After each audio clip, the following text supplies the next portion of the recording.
More women coming forward tonight to talk about their experience reporting rape and sexual assault at Myers Park High School with, they say, virtually nothing happening. WBTV's chief investigative reporter Nick Ochsner was first to uncover this story, reporting on 2 lawsuits filed against the school district. And he is continuing to press for answers now.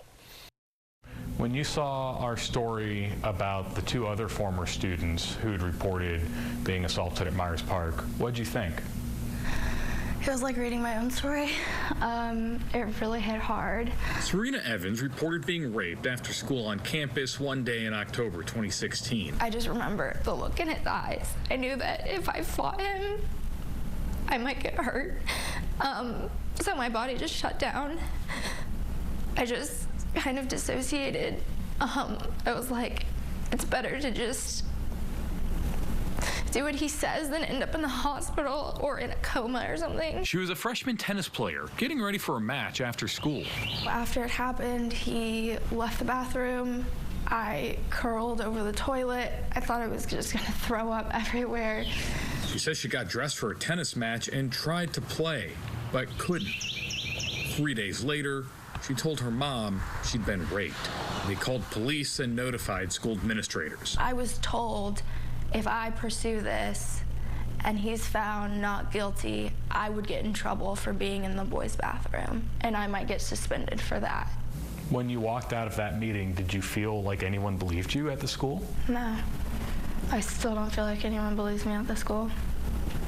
And it's been 5 years. The entire time they had been questioning me, they had said things like, do you have a crush on this person? Is there anything you want to admit?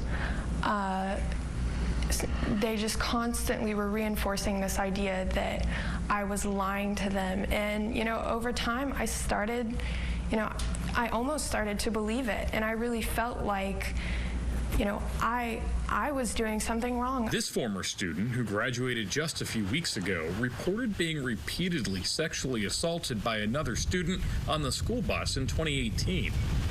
When she told her mom, they called police, who called the school, but nothing happened. I remember after everything had been settled and the administrator was going to submit the report, he turned to me and he said, after I do this, everything will be final. Is there anything you want to admit to me before I turn this in? And I told him no, and he submitted it, and that was the end of it. And I just left there feeling so helpless and so embarrassed. She says she was so traumatized by her experience in 2018, she didn't tell school administrators about a second assault the following year. She sent this email last year to a CMS email address disclosing both assaults, but didn't get a response until last week. It's not about me. It's about CMS and Myers Park were being selfish. When your daughter first told you that she'd been sexually assaulted, what went through your mind? I was shocked, I was appalled, and I wanted her to know that I was taking this very seriously. Do you feel like anyone else took this seriously? No, not at all. Should parents feel comfortable sending their children to school at Myers Park? We should. Absolutely we should. Do we? No, not at all. Hey, Superintendent Winston. Hey, Superintendent. Sir? For more than a month, WBTV's tried to ask school leaders about the claims by women who say the reports of rape and sexual assault were mishandled. And we can't get any answer or response from the school system. Earlier this month, Superintendent Ernest Winston wouldn't even acknowledge our questions when we showed up in person. That silence has continued as we renewed our request for this story. As you've watched the school remain silent, and Superintendent Ernest Winston stay silent, and School Board Chairwoman Elise Deshoe stay silent, what does their silence say to you? That victims don't matter, that rape isn't a real thing, that it's not important, that we don't matter. TV investigation continues into programs that advertise themselves as offering wilderness therapy for kids and teens. Last month, Chief Investigative reporter Nick Ochsner told you about one program in western North Carolina where one participant described what she experienced as abuse. At the time, we had questions for the North Carolina Department of Health and Human Services, the agency charged with regulating these facilities, but they refused to answer. That changed after our first story ran. Trails Carolina's website advertises a long list of therapeutic offerings aimed at helping struggling children and teens, including therapy, group therapy, even wellness programming. There's no real therapy that happens. Kathleen Riley went to Trails in 2012. We spoke with her last month about her experience. So you spend most of the time in the woods. Yes. With people who aren't trained therapists. No. But who are Yes. but who are deciding what you're doing every day. Mm-hmm. And they call that therapy? Yeah, part of the process, part of the program. What would you call it?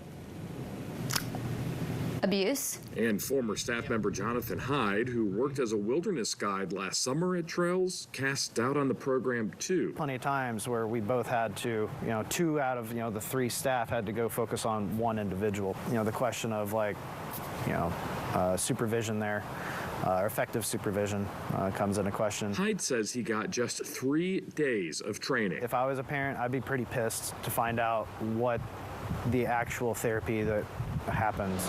Trails Carolina is one of just 3 wilderness therapy programs licensed in the state, regulated by the Department of Health and Human Services. DHHS refused to answer our questions about what the agency does to ensure participants are getting safe, effective therapy the program advertises. Recording in progress. But that changed last week. This setting, except for the fact it's in the wilderness, is not that different than other facilities that also deal with high-risk youth. So you don't think that being in the woods with a tent and no running water, you don't think that's different than a child being at a therapeutic setting on a campus somewhere? So I think regardless of whether the child is in a therapeutic setting at a campus or in the woods, in a tent, in a very primitive setting, I think both are situations where, the youth are high risk. Emery Milliken is Deputy Director of DHHS's Division of Health Service Regulation, which inspects Trails and thousands of other licensed facilities in the state. The law requires DHHS to inspect Trails every 12 to 15 months.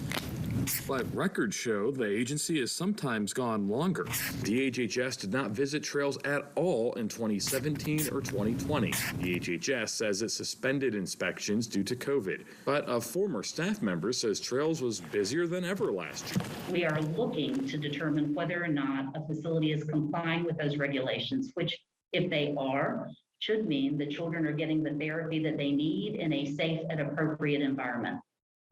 Yeah, but we've heard from multiple participants at Trails Carolina that said they didn't get the therapy they need. So you're saying that we're making sure they're getting the therapy. We're hearing from people who've been through the program saying we didn't get the therapy. Those two things don't add up. So whenever we receive a complaint that either a facility is, not performing as expected, or if there are allegations of abuse or neglect or of lack of quality in the care, that's something we want to hear about. But what is DHHS actually doing to ensure that children in the woods are being properly cared for and getting the treatment they're supposed to get outside of looking at a treatment plan and showing up every 14 months? Is DHHS doing anything else to make sure that these children are actually safe? Certainly, Nick, you have to respect the fact that we don't actually run these facilities. These are not our facilities. No, but you license we're not in them. charge of the operation of the facility. No, but you We license are them. a regulator. I'm sorry, I was trying to finish. So yes, we do license them. And meanwhile, we have rules and laws that we're required to follow in our regulation and oversight of the facility. And so that's what we do. But you can't actually tell me what you do to make sure children who are out in the woods are actually safe. I think I did just tell you that.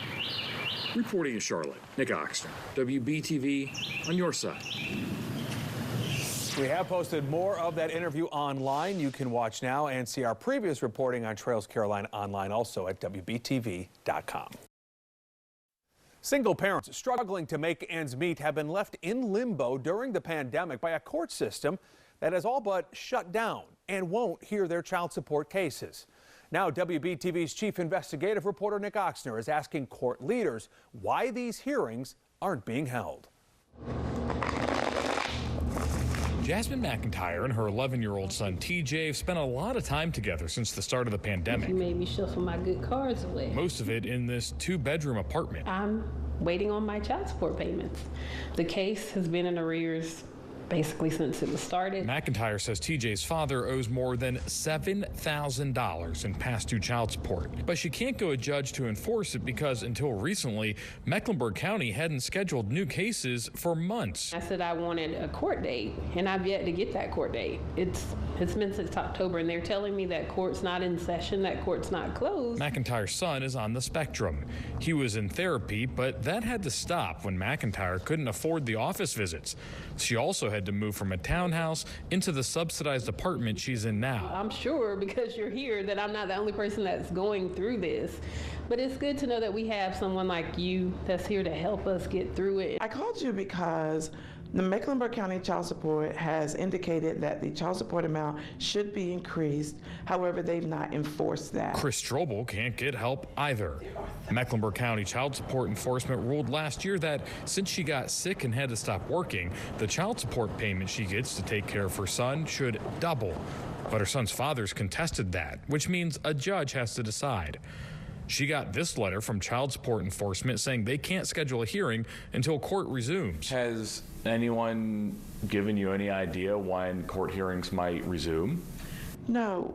I talked with the caseworker who's handling my case, and he indicated that they keep getting pushed back and back and back. So initially, I was told there would be a hearing in November. Well, that was pushed back, and then it was January. Now it's February. And I spoke with the caseworker recently, and he said that all court hearings for February have been canceled, and nothing else has been scheduled. And I've been waiting 6 months for a court hearing. Strobel's son was in a small private school for children with different learning needs. She had to take him out because she couldn't afford it anymore. It's making it very stressful. I mean, I have to sacrifice, which any parent would sacrifice for their child, but I'm having to really sacrifice in order to provide for my son's needs, and his father should be also paying that to help take care of him. And the fix is simple, right? The fix is simple. Hold the hearing. Enforce what you've already said should happen. Child support hearing stopped last March and didn't resume until August. A court spokeswoman refused to answer questions for this story on camera, but said in a statement that it was not in charge of scheduling child support hearings. A spokesman for the county said the Child Support Enforcement Office schedules the hearings, but can only use dates and times provided by the court. This chart, provided by Child Support Enforcement, shows the court has been hearing a couple hundred cases each month, which translates to just a handful of cases every day. Do you think that anyone in the court system, the Child Support Enforcement, anyone in Raleigh, do you think anyone's thinking about the well-being of your son? They can't be, because if you look at the account, like I said, it's over $7,600 in arrears. We haven't had a court date. This is just a continuing situation. And if we can't go to court to be heard, then how is it going to be enforced? Reporting in Charlotte, Nick Ochsner, WBTV on your side.